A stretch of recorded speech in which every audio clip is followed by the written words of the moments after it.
আসসালামু আলাইকুম। আমি মাহমুদুল হাসান জিহাদ।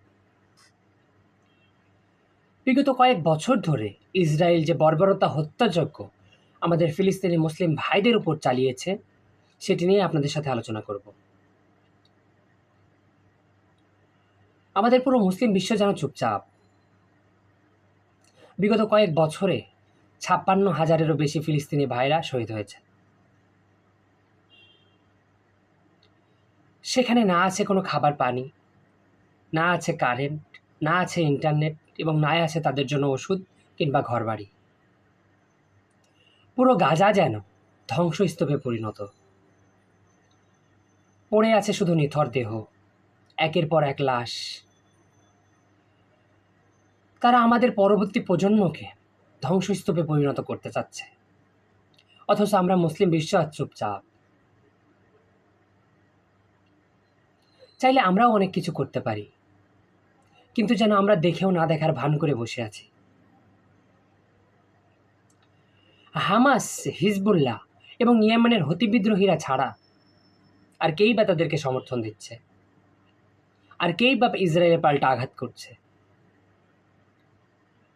ইরান থেকে শুরু করে মুসলিম বিশ্বের শক্তিশালী যে দেশগুলো রয়েছে, তারাও যেন আজকে নির্বোধ। পাকিস্তান, সৌদি আরব, মালয়েশিয়া, তুরস্ক, ইরাক, ইরান, জর্ডান, ইজিপ্ট, যাদের দেশগুলোর মধ্যে মুসলিম দেশগুলোর মধ্যে অনেকেই আছে শক্তিশালী, কিন্তু তারা চেয়েও যেন কিছু করতে পারছে না। আজকে চুপচাপ নির্বোধের মতো শুধু ফিলিস্তিনি ভাইদের নিথর দেহ আমাদের দেখতে হচ্ছে। এই রক্তাক্ত দেহ আর এই রক্তাক্ত মুসলিম ভাইদের দেখার পরেও যেন আমরা মুসলিম হিসাবে আমরা নিজেকে তাদের পাশে নিয়ে যেতে পারছি না।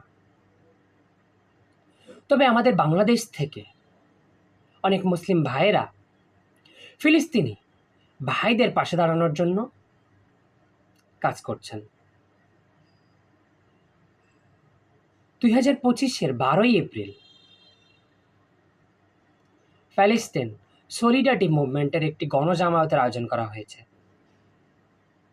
সেখানে বাংলাদেশের অনেক ইসলামিক স্কলার থেকে শুরু করে বিভিন্ন ব্যক্তিবর্গের মানুষ কিন্তু সেখানে উপস্থিত থাকবেন। শাহবাগ থেকে শুরু করে সোহরাওয়ার্দী উদ্যান পর্যন্ত একটি গণজামায়াত মিছিলের আয়োজন করা হয়েছে। সেখানে অনেক কথা কিন্তু উঠে আসবে।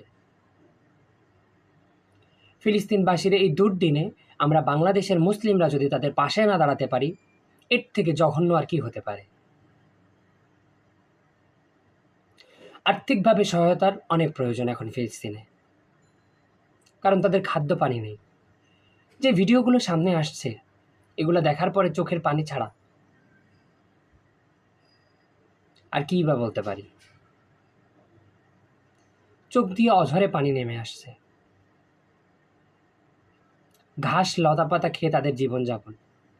এই 22 লক্ষ ফিলিস্তিনিদের সাহায্য করার জন্য 200 কোটি মুসলিমরাও কিন্তু সাহায্য করতে পারছে না।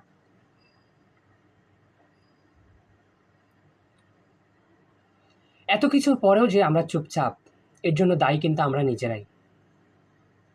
এই ফিলিস্তিনি মুসলিম ভাইরা যদি তাদের এই নিজের মাটিতে যদি বেঁচে থাকতে না পারে, যদি সেখানে স্থায়ীভাবে থাকতে না পারে, এর জন্য দায়ী আমরা মুসলিম বিশ্ব। এর জন্য দায়ী আপনি নিজেও, এর জন্য দায়ী আমি নিজেও।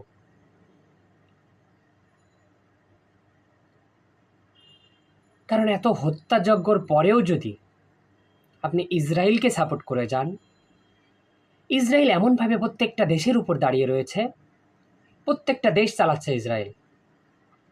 প্রত্যেকটা দেশের খাদ্য পানি থেকে শুরু করে ইন্টারনেট, সংবাদ মাধ্যম, পত্রিকা, টিভি চ্যানেল এবং কি পলিটিক্স, সবগুলো চালাচ্ছে ইসরায়েল। আসুন আমরা ফিলিস্তিনের পাশে দাঁড়াই, আমাদের মুসলিম ভাইদের পাশে দাঁড়াই।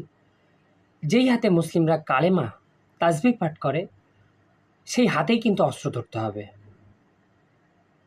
একটা সময় আসবে যখন মুসলিম বিশ্ব এবং পশ্চিমা বিশ্ব ভাগ হয়ে যাবে।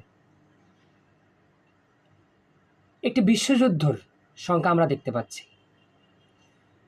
জানি না ওই পর্যন্ত হায়াত আমাদের থাকবে কি না, তবে যদি শেষ পর্যন্ত আমরা বেঁচে থাকি, ইনশাল্লাহ মুসলিমদের জন্য পৃথিবীর বুকে ফিলিস্তিনি ভাইদেরকে টিকিয়ে রাখার জন্য আমরা যুদ্ধের জন্য প্রস্তুত।